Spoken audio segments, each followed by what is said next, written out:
This wasn't on the list for today, but I know it's hugely important, so I hope you don't mind my asking. What should people do about heartworm prevention? It's crazy important. We just had, just to give you an idea, we just had 2 indoor cats that are heartworm positive. Never been out of the house, never been anywhere else but the house, and they're heartworm positive. Now, how does that happen?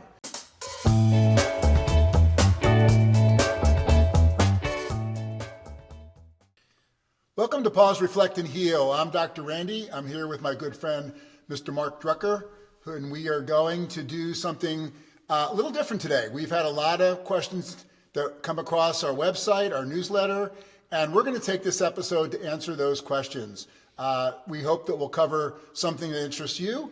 If you hear something that you like or you want more of a follow-up, get a hold of us through our website, drrandypetvet.com. Mark, how are you doing today? I'm good, Randy. How are you doing today? Good, good. It's a beautiful day in Tucson. It's a beautiful day in Portland, Maine. Okay. Where I am.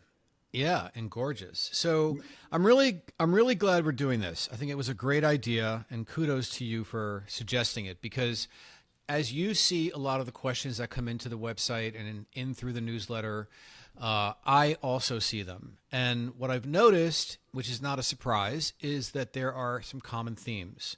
Right. So we've taken note of those themes, and those are the themes that we're going to go with today. And I hope, and as I'm sure you hope, I know that you hope, this will be a really helpful forum to answer some questions that are just common among pet parents. And we're going to cover some for dogs, and we're also going to cover some for cats as well. So not to worry on either front. I'd like to add to what you're saying, Mark. A lot of people email me questions, and I do the best I can to follow up on as many of them as possible. But bringing them to a forum like this with you actually is going to be much more revealing, and I believe a much better way to get a lot of the numbers of questions answered. So I apologize if you've sent a Q&A and I haven't gotten right back to you. I do have a very busy day here at work most of the time here in Tucson, but I do the best I can. So I'm glad we're doing this also, Mark.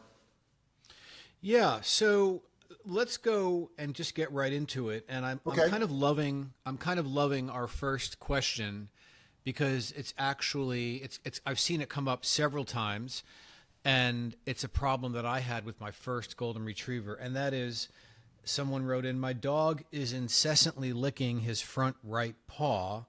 The fur has actually come off and the skin underneath is showing. Can you tell me why he might be doing this, and do you have any suggestions of what I might do to correct the situation?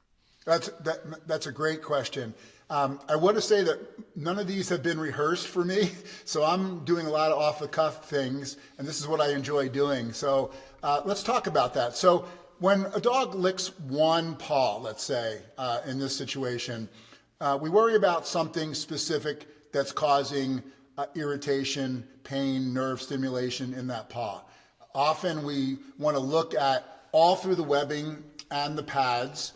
Here in Arizona, we have a problem with cactus spines, goat's beards, which are a little foreign body that you can get. It's the bane of us bicyclists because it flats our tires very easily. But they can get stuck and sometimes even break off, and you can't really notice what's going on. So the first thing I would tell somebody to do is check that paw thoroughly, including pressing on all the pads, putting some pressure, because your dog or cat, if it's a cat, will indicate if there's a specific spot that's really causing them some issues. Now, I will tell you that there are multiple things that cause pain in a dog and cat that can cause them to lick their foot. So it's very strange. So a lot of times we'll go to that foot here on physical examination at PAWS Veterinary Center and not find anything. But we'll get to the elbow or the shoulder, and there's intense pain in one of those joints. These pains radiate. And so often the dog won't specifically be lame, let's say, or show specific pain in that joint but it will radiate down to the foot and cause problems. But obviously, this is something your veterinarian could pick up very easily on physical examination. So, a really good examination of the foot, maybe even, putting your dog, moving your dog's joints a little bit to see if you can pick something up. But from there, I would say a veterinary visit is probably well indicated. Before we move on, I'm remembering back to when my dog had it. Yeah. And one of the things that they were considering doing, I never did it, was putting the dog on Prozac. Because Really? they thought that it might be they thought that it might be some kind of OCD, maybe because I was at work during the day, even though I was taken out at lunchtime. But, I guess OCD, anxiety might be a possibility. Yeah. Or anything else, food sensitivity, allergies, or as you say, pain elsewhere. Yeah. Well, you mentioned a number of things. You sound like you haven't there. heard that before, right? What's that? You sound like you sounded a bit surprised when I said that. Well, not because the dog was living with you, so I know that's part of the problem anyway. But right. No, I'm just teasing. Hey, no, I mean Hank. it's a very good suggestion, but let's identify some things that go with what you've said. Okay, is that Hank? That's Hank. Okay, so let's identify some of the things you've said. I mean, typically foot licking could be like nail biting in people. It can be a behavioral problem, and it can be part of an anxiety issue or whatever. It's not usually limited to one foot. Normally, it's multiple feet. Like they'll lick both their front feet, let's say, or both of their back feet. It doesn't have to be that way, but it could be. So yeah, if you've identified, you've gone through this and there's been a really good physical examination. There's obviously no signs for referred pain, nothing local. Yeah, I mean, then behavioral stuff could be an issue. You had also mentioned there are a lot of things systemically that I always address too. Allergy is a huge one. But generally, foot licking with allergy is multiple feet. It's not usually one foot. That would be weird to see that happen, quite honestly. Now, allergies could have started the foot licking, and then the dog irritated that foot to the point where that's the one that they're focusing on. And then, obviously addressing the allergy, we've talked about this in multiple podcasts and Q&As, and we can address it some more down the road. But yeah, I mean, doing anti-anxiety type stuff would be a possibility. I wouldn't go right to fluoxetine or Prozac. I would go more to something like gabapentin, which is an anti-anxiety medicine that's very, very safe on their liver and kidney. But there are definitely ways to address that if we're thinking that's the area we're worried about. Okay. What's interesting is we could spend a half hour on each question because there's so much to cover. Yeah. All right. So let's move on. Okay. Maybe I'll do another question about dogs, and then to be fair, we'll move over to the cat world. Okay. Perfect.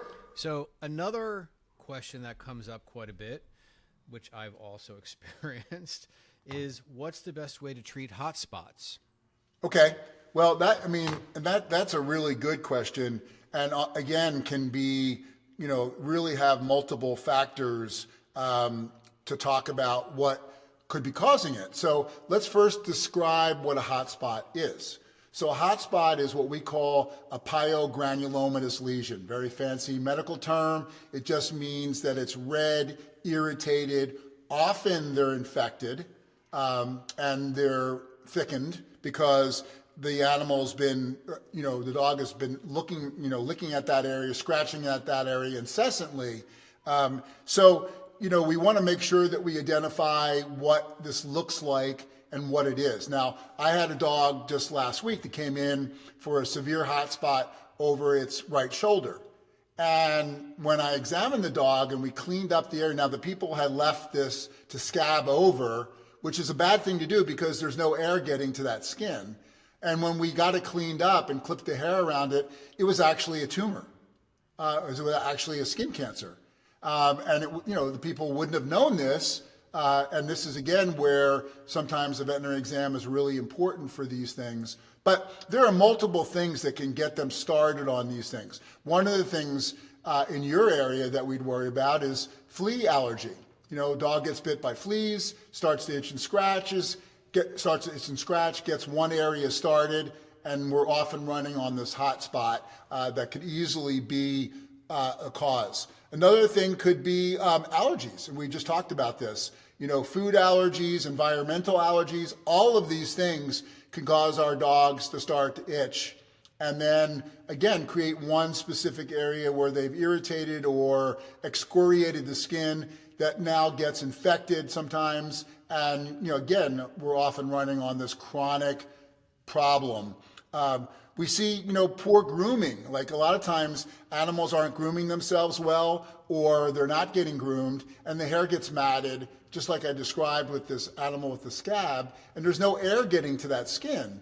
And that really can set them off because it's a perfect environment. It's dark, it's moist, perfect environment for them to develop a lesion at that area.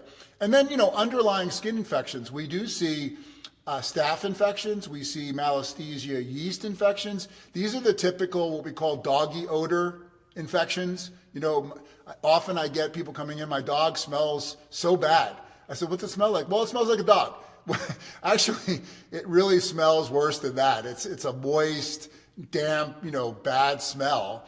And these are often underlying staph or Malassezia infections, which again has a lot to do with a lot of other things that we address in all of our podcasts, things about biome and food allergy and environmental allergy. But specifically as far as the hotspot goes, it needs to be, clipped and cleaned. It needs to be addressed with something local that's I try not to use oral antibiotics because I'm a real stickler about not messing up the dog's biome or GI tract by excessive use of antibiotics. So we'll use something locally where we'll clean it. Often I recommend 50-50, like Bragg's apple cider vinegar and water. There are commercial cleaners and wipes that work really well. I really like Pup Labs makes something called a soothing spray where you can spray on that area and it decreases the sensitivity. There's also a couple different calming gels and sprays that are made by a company called Duoxo. So these are the things we typically do. And the other thing is that a lot of times we have to keep the dog away from that area. I hate cones of shame. If we're going to use a cone for any reason, if the dog's really licking a hot spot, we'll use what's called a soft collar or a soft cone. But also what works really well is a t-shirt. So if it's a little Chihuahua, you go and get a preemie baby t-shirt at Walmart or Target, and you tie it midriff, and you got a great way to cover it because you're still getting air to that area. You don't want to try to bandage these things a lot of times because bandaging doesn't allow any air to get to it and it won't heal. But t-shirts work great. It's a big dog. You use a regular, boys t-shirt or men's t-shirt, and those work really well. Okay. I've noticed, I want to move on, but I noticed when my dog used to get them, they grow, like they spread so quickly. Like you can almost see it spreading. It's so fast. Yeah. And it just looks so ugly and horrible, Yeah. Yeah, and sometimes, if we're wet looking. Right. Oh, exactly. It's very moist, and that's why you want to clean it and dry it. And you don't want to use peroxide, and you don't want to use things like witch hazel, and because they are very drying. Like peroxide's great for the first time you clean it, but not again. And the reason why is peroxide kills new cells. It actually lyses the new cells that are forming to try to heal this. And so that will prevent it from healing. But we talked about like these Duoxo sprays or Pup Lab soothing spray and keeping it clean on twice a day basis with Bragg's apple cider vinegar, or even sometimes we'll use dilute Epsom salts and kind of soak that area. These are really, really helpful for the animal and can stop the spread and also stop the discomfort the animal's having. If it's an allergy, there are things like there's a monoclonal antibody called Cytopoint, which is given by injection, which is for allergy, that will stop the histamine production. We often can put them on minor antihistamines like Benadryl or diphenhydramine or something like Zyrtec if we really need to. But each case has to be assessed, and that's really a veterinary call at that point. Okay. let's move over to cats. Okay. We get comments quite often about chronic renal failure. Yes. And what are the questions are less specific and more about, do you have ideas about it and how you might manage it or treat it? Now you know that I have ideas about everything. Right, you do. So you're setting me up for this one, buddy. So I want the big idea. Okay, the big idea. What's the big idea? Yeah. Well, let's first talk about what renal failure is. We're talking about kidney disease in an older cat. Typically, doesn't have to be, but often it's in an older cat, and these are situations where the owner sees them maybe being listless, being not eating really well. Starting to maybe have vomiting or diarrhea. Sometimes they will notice that they're actually seeing them show weight loss. And there are other things that can cause weight loss, but this is one of those things that definitely can cause it in that cat. Sometimes they'll notice, they'll go to the litter box and they'll see blood in the urine, or they're straining, or they're even drinking more water and then urinating even more often. These are the kinds of signs that can really be a situation where that cat really needs to be seen by a veterinarian as soon as possible. Because there are ways to treat this, and then there are ways to treat this. And so I'm going to tell you the Dr. Randy Pet Vet way, and then I'll leave the other ways available out there because there's lots of other medicines and prescription diets. And so this is going to be the big idea. This is the big idea. Yeah. So years ago, I got frustrated in the fact that what I was seeing was the direction of all of these big diet companies that made prescription diets was to formulate a low phosphorus, which is necessary in this situation, very low protein diet. Now, the thought was that in kidney failure or chronic renal disease or chronic kidney disease in cats, the protein in their food is being excreted in their urine, and it affects things called blood urea nitrogen. That's a protein byproduct that we measure chemistry-wise.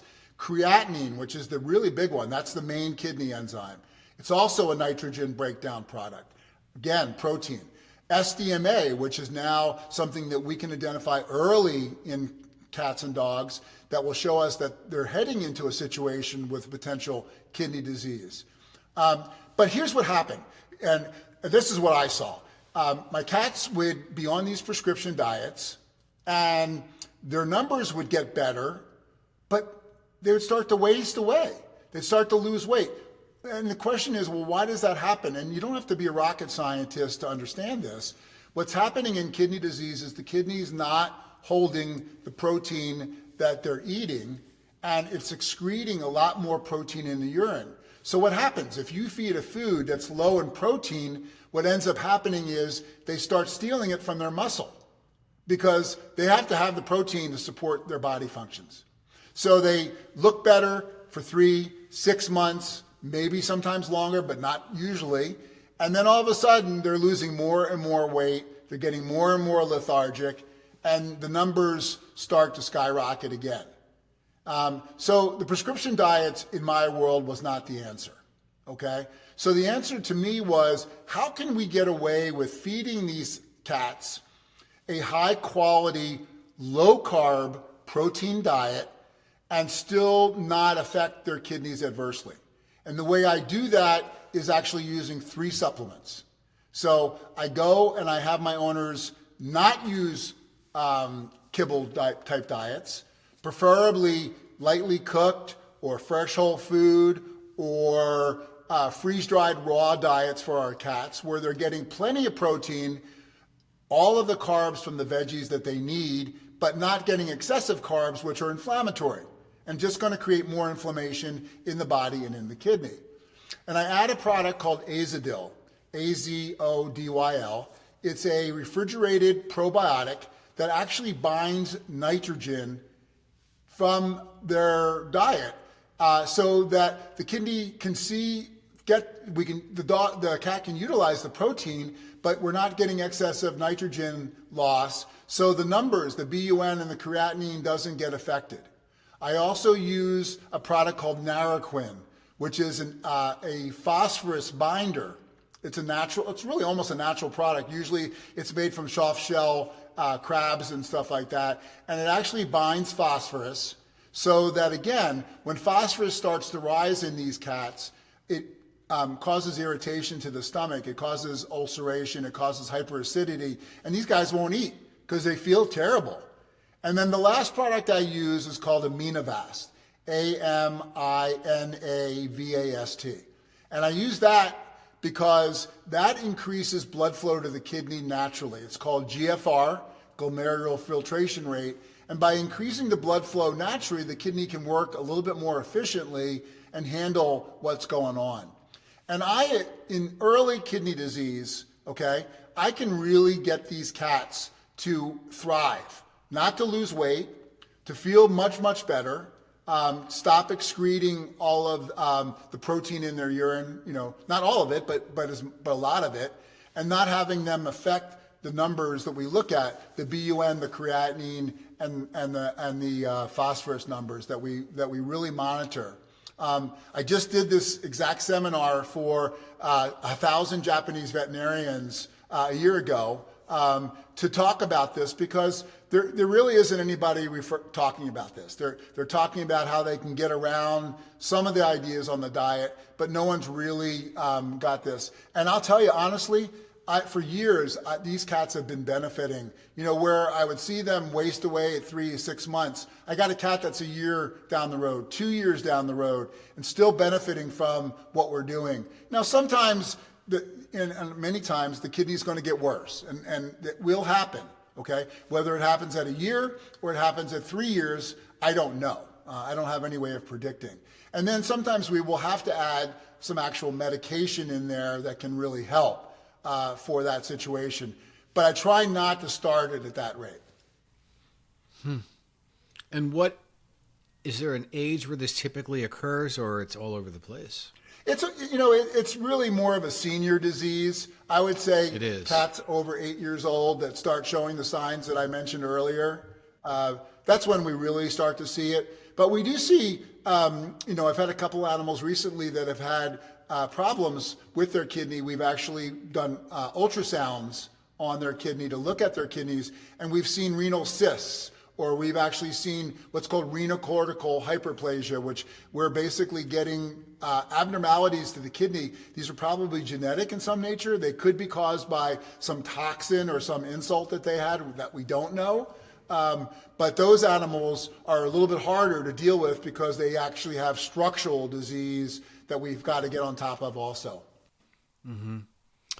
Well, there's one more question that we have on today's list about cats, and you mentioned it earlier, just a few minutes ago, but it's about weight loss in general in senior cats.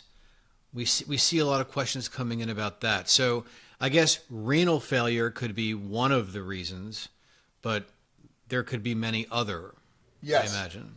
Yeah, no, and I'm glad you bring this up because this is something that a lot of my pet owners, cat owners are the most incredible pet owners. I mean, we know why cat owners have cats. We just did that wonderful seminar about cats not too long ago, that podcast that we just did. Uh-huh. And I'll refer our listeners to that because it's full of information. But cat owners, many times, one, kind of look past some of the things they're seeing and they just kind of, I want to say blow it off. They just kind of say, oh, it's really not a big deal. Jinx is really doing okay. I don't really need to go to the veterinarian. I don't really need to follow up on this problem. But weight loss is really a serious problem. So, and many times people don't pick it up until there's significant weight loss because, they're not weighing their cat on a regular basis, Some of my cat owners, I mean, I know you probably understand this about my pet owners down here. Some of them will get on the scale on a weekly basis with their cat and weigh themselves with the cat and then weigh themselves, and they'll know what the cat's weight is, they'll extract. Or they even go to the extent of getting a baby scale and weighing them. But, every time a cat comes into Feline Focus here at Paws Veterinary Center, we weigh them. And there's a really good reason, because I've had cats come in for general physical examination at, let's say, 9 years old, and, they've been consistently 10, 10.1, 9.8 pounds, and here they are at 8.1 pounds. And that's a significant amount of weight loss. And the owner didn't even know. And so that I just want to basically mention that because it's something you really, as a cat owner, want to be aware of. So let's talk about the things that can cause that. Well, we just talked about chronic kidney disease or chronic renal failure. That's certainly one of them. Another thing that can happen is something called hyperthyroidism, which is caused by a nodule in their thyroid gland. And what it does is it causes their thyroid hormone to go very high, and it will cause their metabolism to go in overdrive. And they're burning up most of the normal calories and protein and all that they would get, so they don't incorporate that, so they lose weight. It also can cause sometimes hyperactivity, where they're really kind of active, much more active, even though they start to fail after a while. It can also cause them to eat more because they're trying to, gain those calories that they're losing, but they can't, and they can't tell, our pet owners, our pet parents, to increase my food because my thyroid is burning this all up. So that's where the biannual physical examination and lab work on senior cats is so important, because we look for trends. Again, thyroid could be, 2.1, 2.2, 1.9, and then all of a sudden it's, let's say not abnormal, but it's at 2.9 or 3. Well, that jump could indicate that it's starting to be a problem and we need to address that. So hyperthyroidism is definitely another one. Another one that can cause weight loss in cats is diabetes. Diabetes mellitus, is a really, dangerous disease. It can be acquired disease. And their blood sugars start to rise terribly, and they're not incorporating their normal amount of nutrition into their body.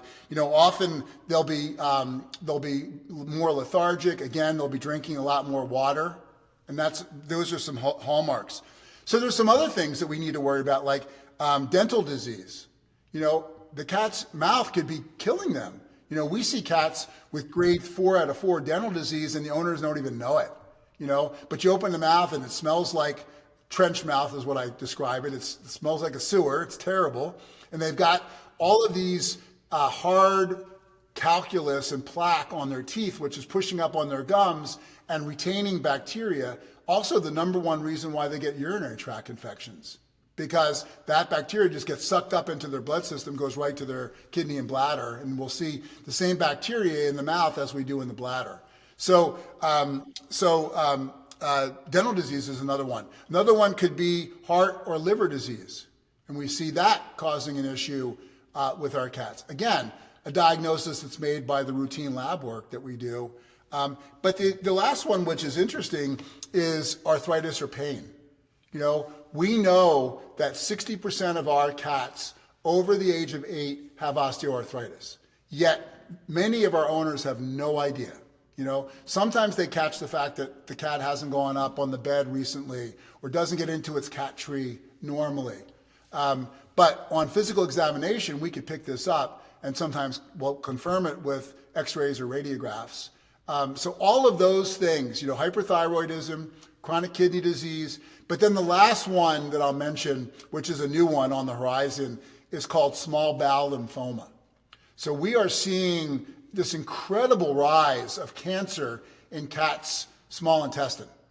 Lymphoma is a proliferation of white cells called lymphocytes that line the lining of the bowel, and it causes the bowel to swell and them not to absorb normally, so they're not getting their food, and it can often be indicated by vomiting or diarrhea, sometimes weight loss, but sometimes it's silent for a while, And all we see is that subtle weight loss that I talked about on that cat that we picked up on a physical examination.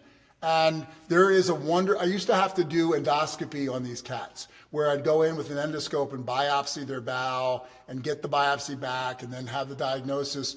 Now, a company called VDI makes a laboratory test, a blood test, that we can actually test for lymphoma in our cats. It actually looks at lymphoma, pancreatitis, inflammatory bowel disease. So it really is very, very helpful on helping that diagnosis if the signs are there. Okay, so let's talk, and maybe we can do a discussion here for a few minutes about dogs and cats.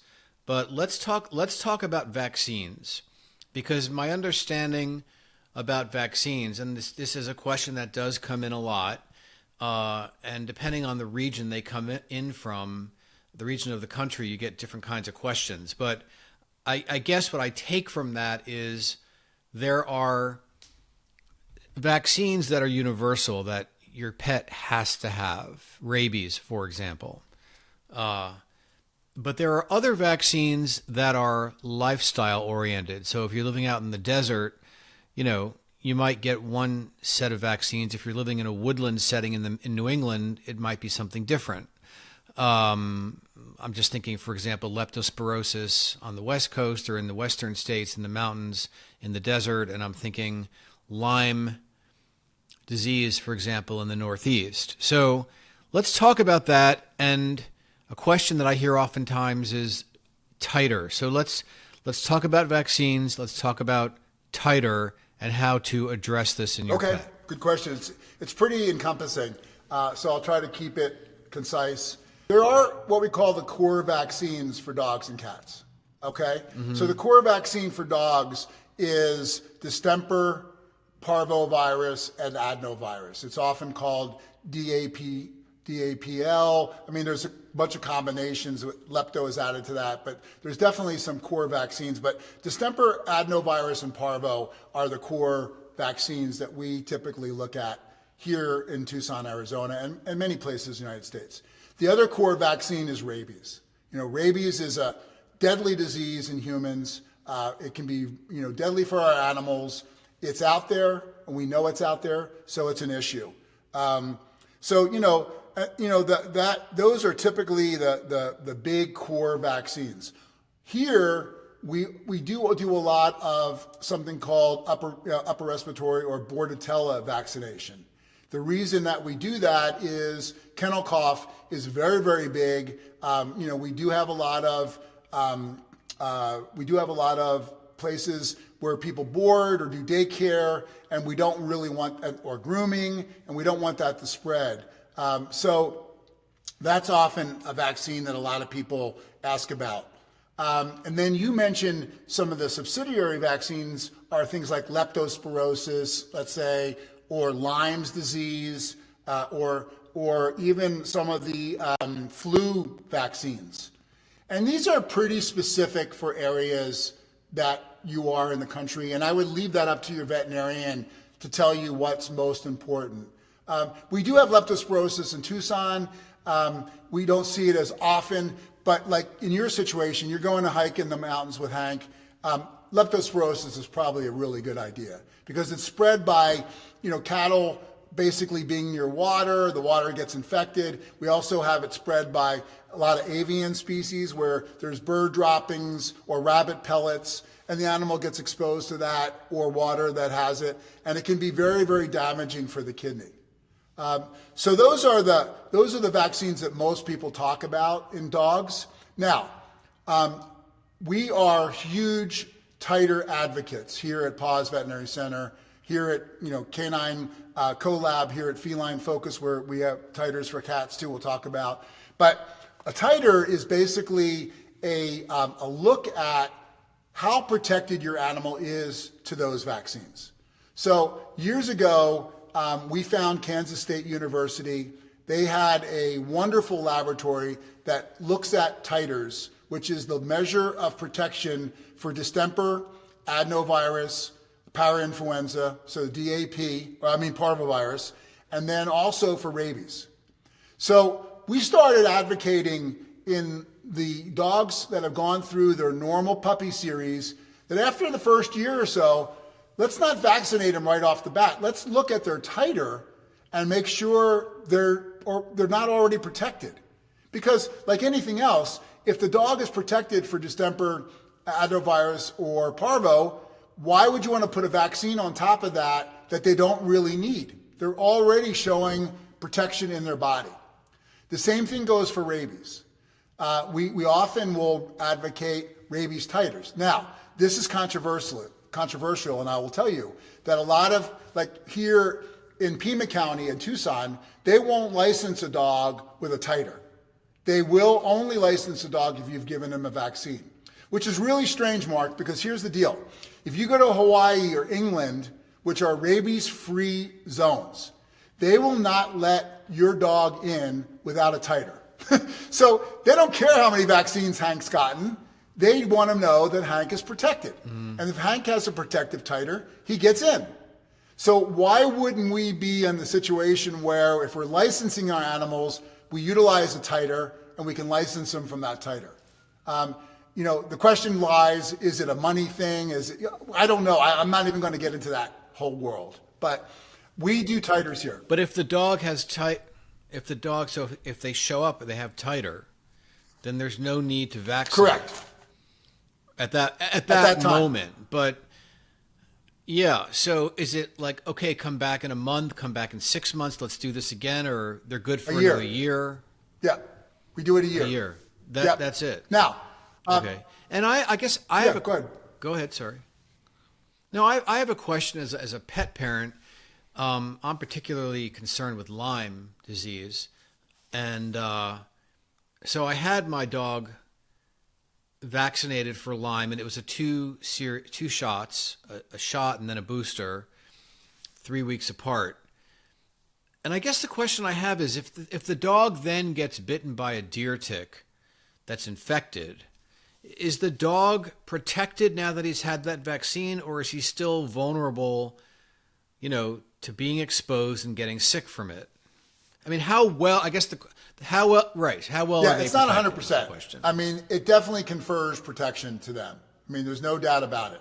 And in the Lyme's area, I would advocate looking at getting that done because it's a bad disease and it's silent for a long time. Right. But I also advocate them being on tick preventative at that point too, because we want to try to keep them off. So even if a dog gets bit by a tick, the question is there still a percentage of dogs that might get Lyme's from that bite? And the answer is yes, it's possible. Now, much less if they've been vaccinated, but also much less if they're on a preventative, because what happens is as soon as the tick tries to attach to the dog, it will get some of the preventative and it will kill it or it'll drop off. Because the longer that the tick sucks on the blood, the more chance that it can inject the organism into their blood system. Right. You know what? There are so many great questions, and I think what I'm sensing is we should do another one of these in a couple of months. A couple of months. Let me mention the cat vaccines real quick, just because I think that's really important. So the core cat vaccines are definitely rabies again. Now, not always required in a lot of states. And then what we call feline herpes virus, feline calicivirus, and feline panleukopenia. And these are often upper respiratory type viruses. Again, the same thing goes for titers for those. We do titers on our cats.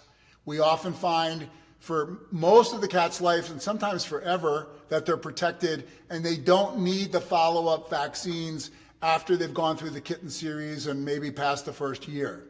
So just to mention that, because we do that in cats all the time. And again, my goal is I just don't want to give vaccines to an animal that doesn't need it. And I don't want to have that immunological load on top of them if it's not necessary. This wasn't on the list for today, but I know it's hugely important, so I hope you don't mind my asking. What should people do about heartworm prevention? It's crazy important. We just to give you an idea, We've just had 2 indoor cats that are heartworm positive. Never been out of the house, never been anywhere else but the house, and they're heartworm positive. Now, how does that happen? So what people don't understand is heartworm is a disease that's spread by mosquitoes.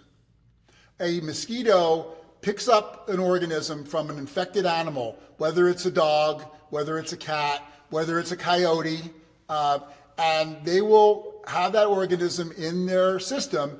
And when they bite your animal, then they can inject that heartworm organism into the blood system, which then goes through a 6-month period of development and becomes these adult worms in the heart, hence heartworm. And so it's we used to think this was an East Coast disease, a Gulf of Mexico, or Gulf of America, I should say now, disease. Water. No comment. But no comment. Right, but heartworm is everywhere, and it's very. We just had a dog that came in this week that we did routine blood work on. The people have not given heartworm preventative for 2 years because they didn't think it was necessary. They had really bad information from whoever they talked to before, and the dog came back positive for heartworm. And now is going to have to go through a very rigorous treatment to kill those adult worms. And if the adult worms are bad enough, they can cause clots, and the dog can die even from the treatment, because we're killing those worms with medicine that we have to give the animal. So there's been a lot of talk as well about all the rescues that are going on right now all over the country. And, heartworm is at least prevalent in the southern states, and a lot of these dogs come up from the south, and then they're taken up into the north. And so suddenly it's everywhere. Yep. That's one of the other things that are aiding this. And so I guess is the recommendation that if you have a dog, is it a cat thing too, heartworm disease? So if you have a pet, a dog or a cat, is it just regardless of where you live, you should treat the dog 12 months a year? No, that's a good question. No. What is the recommendation? So the recommendation is they should be tested every year, no matter what. Because even on preventative, it's only 90 to 92% effective. Okay? So you still have the animals that have received heartworm preventative, let's say every month, and they're still going to come back positive. Now, it's obviously a very small percentage, but we make it part of our yearly examination. We make it part of the lab work, the blood work that we do to make sure that they're tested for heartworm. That's how this dog we were talking about just got picked up, because the dog hadn't had yearly lab work in 2 years, and boom, the dog's heartworm positive. The cats had never had yearly lab work, and that's how that was picked up. So the recommendation to start with is you test them every year. Now, when you receive a negative test, then the recommendation is preventative. Now, sometimes it's a little hard to advocate preventative for cats because they're really not a lot of exposure, but as I indicated, we just saw these 2 indoor cats. So, it's ideally the thing to do, but definitely for our dogs, preventative is really important. Now, you had mentioned yearly treatment versus intermittent. There are a lot of places where you get freezing where the mosquitoes are going to die. So those areas you could get away with not doing it yearly, but I just tell people just give it every month and then you got it down. Right. What is this? Is it an herbicide, a pesticide? What is I'm sorry? Prevention. What is the so prevention? Prevention is basically, it's kind of like a very minor insecticide that doesn't cause a lot of issues in the body, but is there to specifically kill the worm when it encounters it. Okay. All right. Okay. Okay. So we should. Yes, that's great. I'm glad we could do a whole show on heartworm prevention for sure, and we may. Anything else that you want to talk about? Anything that comes to mind for you that you hear a lot about? No, I think this is good. I think we should stop here, and we can do this again. I want to ask our listeners to make sure you subscribe to our newsletter, Get on to our podcasts on our website, subscribe to those because it really helps us. But send me your questions. Like I mentioned earlier, I can't always answer them individually every day, but I try to batch them and do things like this so we can get the answers out. And if you go to drrandypetvet.com, there's both a form just to sign up very quickly for the newsletter, and there's another form there to ask a question. So you make it really easy. Absolutely. Right? Okay. Well,